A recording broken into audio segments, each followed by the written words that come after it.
जय हिंद दोस्तों, मैं विकास भारद्वाज एक बार फिर आप सभी का मेरे इस वीडियो में स्वागत करता हूं। आज के इस वीडियो में हम लोग शुरू करेंगे सीआरपीसी का रिवीजन। सीआरपीसी बहुत ही महत्वपूर्ण है, यहां से सवाल आपके बनेंगे और मैक्सिमम जो है 5-6 सवाल तो आपको बनने ही बनने हैं यहाँ से।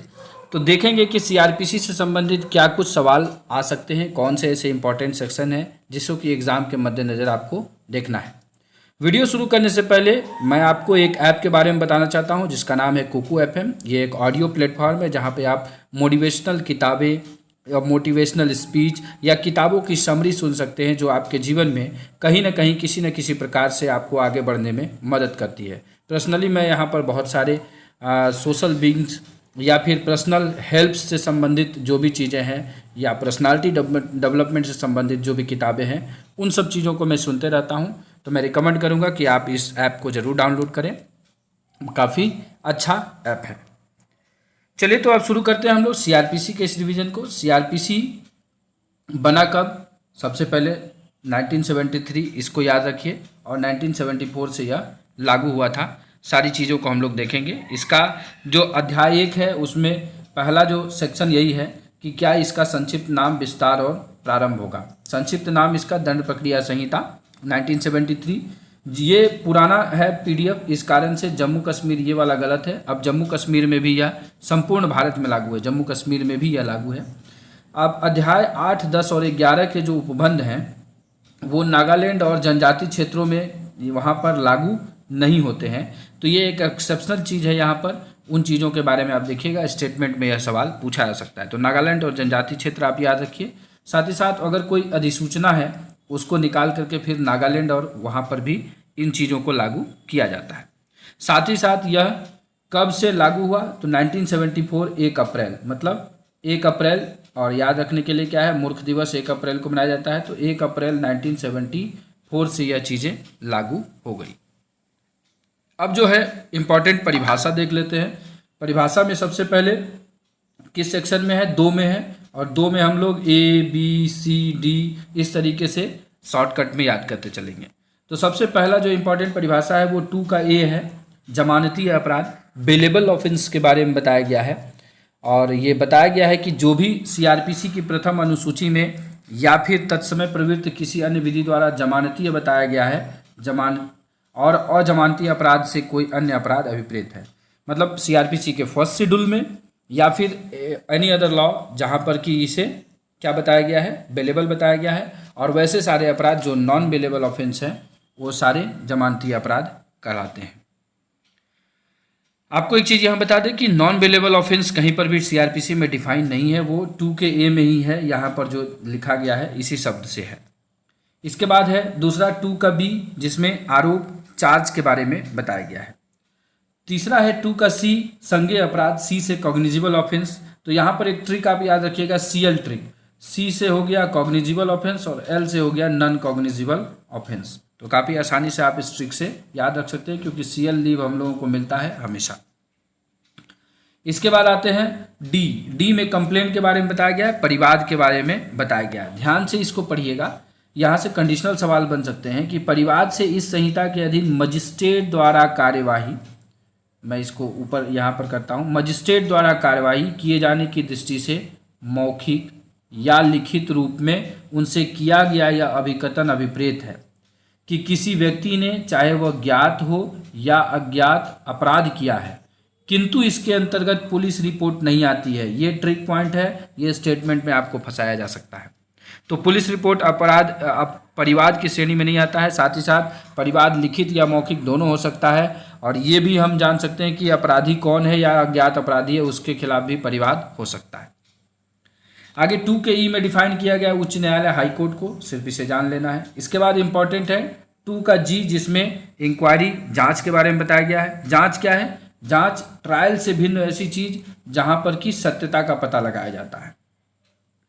2 का H में इन्वेस्टिगेशन के बारे में बताया गया है। इन्वेस्टिगेशन, अन्वेषण क्या है? साक्ष्य एकत्र करने का एक साधन है जिसमें पुलिस अधिकारी साक्ष्य एकत्र करते हैं। उन सारी चीज़ों को, उस प्रक्रिया को बोलते हैं हम लोग इन्वेस्टिगेशन।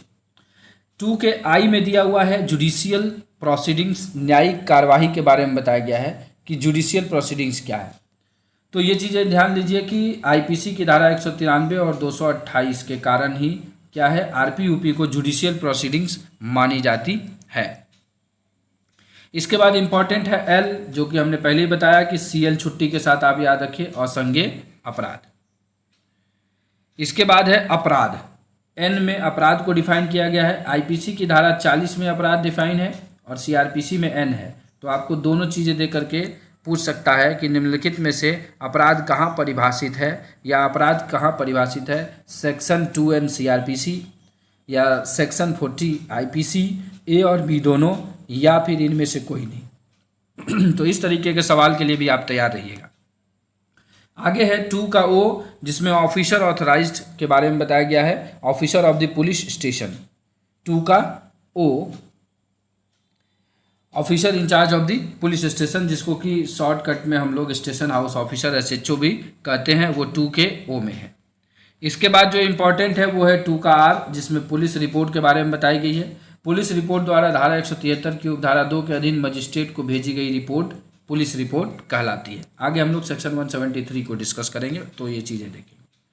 2 का एस, एस मतलब पुलिस स्टेशन, एसपी होता है हर जिले में, तो एस में पुलिस स्टेशन के बारे में बताया गया है।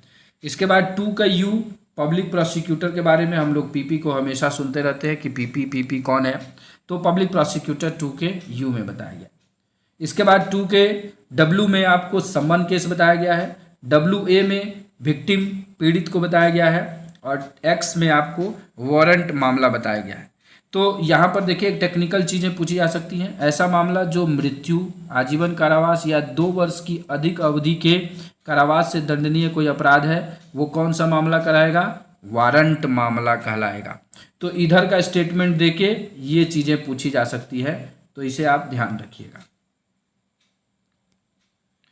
तो ये हो गए वारंट मामला। तो इसी तरीके से जो इम्पोर्टेंट परिभाषा था उसे हमने कवर कर लिया है। इसके बाद चलते हैं हम लोग, इम्पॉर्टेंट वो है सेक्शन 6।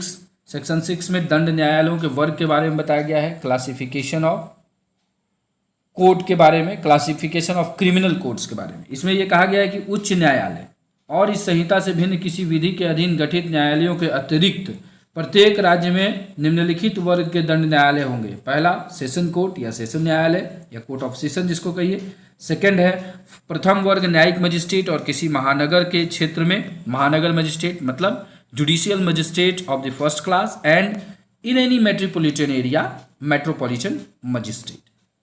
तीसरा ये कहा गया द्वितीय वर्ग न्यायिक magistrate, second class judicial magistrate, and last जो है एक्सिक्यूटिव मजिस्ट्रेट, जिसको कि कार्यपालक मजिस्ट्रेट कहा जाता है। तो इस प्रकार से आप ये ध्यान रखिए कि उच्च न्यायालय के अलावा जो है इतने 4 प्रकार के दंड न्यायालय होंगे। आगे इसके बाद जो इंपॉर्टेंट है हम सीधे चलेंगे सेक्शन 24 में, जिसमें कि पब्लिक प्रोसिक्यूटर के बारे में बताया गया है, लोक अभियोजक को। सवाल अगर आपको ये पूछा जाता है कि पीपी इज डिस्क्राइब्ड, मतलब पीपी के बारे में वर्णन जो है वो किस सेक्शन में है, तो ऑप्शन नंबर सेक्शन 24 हो जाएगा। एंड पीपी इज डिफाइन किस सेक्शन में है, तो 2 के यू में डिफाइन किया गया है। चलते हैं आगे। इसके बाद पब्लिक प्रोसिक्यूटर के बाद जो इम्पोर्टेंट सेक्शन बनता है जिससे कि सवाल आपके बन सकते हैं, वो हम आएंगे मजिस्ट्रेट और पुलिस की सहायता से संबंधित। यहाँ सेक्शन 37 जनता कब मजिस्ट्रेट और पुलिस की सहायता करेगी, इसके बारे में बताया गया है। तो सेक्शन में क्या कहता है इसको हम लोग डिस्कस कर लेते हैं, क्योंकि यहाँ से अंदर से सवाल आपके बन सकते हैं, मे भी, क्योंकि डिस्कशन जरूरी है। इसमें लिखा है police van to assist magistrate and public जो है van to assist magistrate and police. ये कहता है प्रत्येक व्यक्ति ऐसे मजिस्ट्रेट या पुलिस अधिकारी की सहायता करने के लिए आबद्ध है जो निम्नलिखित कार्यों में से उसकी सहायता को उचित रूप से मांगता है। पहला क्या है, किसी अन्य व्यक्ति को ऐसा मजिस्ट्रेट या पुलिस अधिकारी गिरफ्तार करने के लिए प्राधिकृत है, पकड़ना या उस निकल भागने से रोकना, परिशांति भंग करना का निवारण या दमन, या किसी रेल, नहर, तार या लोक संपत्ति को क्षति पहुंचाने के प्रयत्न के निवारण में। तो इन कंडीशन में जो है जनता क्या करेगी, पुलिस और मजिस्ट्रेट की सहायता करेगी। आगे है सेक्शन 38, अगर कोई पुलिस अधिकारी से भिन्न व्यक्ति है और वह वारंट का निष्पादन कर रहा है तो उसकी सहायता करना, मतलब a to person other than the police officer executing warrant. कोई वारंट पुलिस अधिकारी से भिन्न किसी व्यक्ति को निर्दिष्ट है या निर्दिष्ट है, तब कोई भी अन्य व्यक्ति उस वारंट के निष्पादन में सहायता कर सकता है, और यदि वह व्यक्ति उसी से वारंट निर्दिष्ट है, पास में है और वारंट के निष्पादन का कार्य कर रहा है। तो वारंट का निष्पादन कोई भी कर सकता है, जिसको भी वारंट एक्सिक्यूट करने के लिए एम्पावर करता है कोर्ट। तो यहाँ पे वही कहा गया है कि अगर पुलिस अधिकारी से भिन्न किसी व्यक्ति को वारंट का निष्पादन करने के लिए दिया गया है और वह किसी का असिस्टेंस मांगता है, तो वह पर्सन बाउंड है उसको असिस्ट करने के लिए। इसके बाद जो है आज के वीडियो का लास्ट सेक्शन हम लोग देखेंगे, सेक्शन 39, कुछ अपराधों की इतला जनता द्वारा दिया जाना।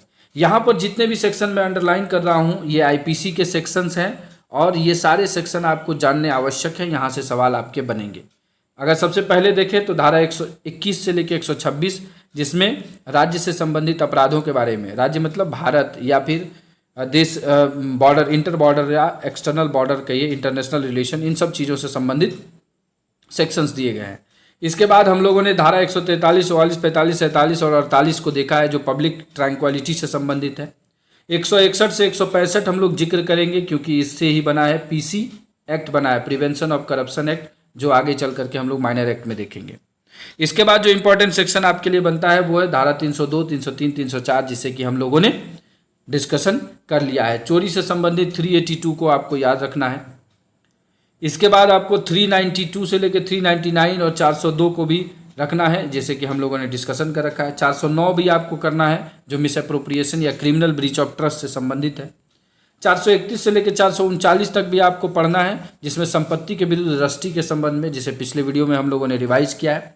449, 50 भी देखना है, जिसमें हम लोग गृह अत्याचार, हाउस ट्रेसपास के बारे में देखे हैं। और 456 से 60 भी देखना है, जिसमें प्रच्छन्न गृह अत्याचार के अपराध के बारे में बताया गया है। तो इन सारे सेक्शंस को हम लोग डिस्कशन कर चुके हैं। अगर आपने आईपीसी का रिवीजन वीडियो नहीं देखा है तो उसका लिंक मैं डिस्क्रिप्शन में दे दूंगा, ताकि और आपको यहाँ फ्लैश भी हो जाएगा, आप आसानी से रिवीजन कर पाएंगे। तो ये सारी चीज़ें हम लोग देख लिए आईपीसी के इस वीडियो में, कि हम लोग कितना रिवीजन करना है, क्या कुछ करना है। छोटे छोटे पार्ट को लेके चलेंगे, जिससे कि आप भी बोर ना हो और फटाफट आपका रिवीजन हो जाए और सारी चीज़ें आपको याद रहे। तो आज के वीडियो को हम लोग यहीं समाप्त करते हैं। अगले वीडियो में हम लोग अरेस्टिंग से संबंधित चीज़ों के बारे में देखेंगे, कौन से इंपॉर्टेंट सेक्शंस बनते हैं। चलिए, तो अगर वीडियो अच्छा लगा हो तो लाइक करिएगा और एक दूसरे को शेयर जरूर करिएगा, क्योंकि sharing is caring, caring gives you happiness. And at last, thanks for watching this video.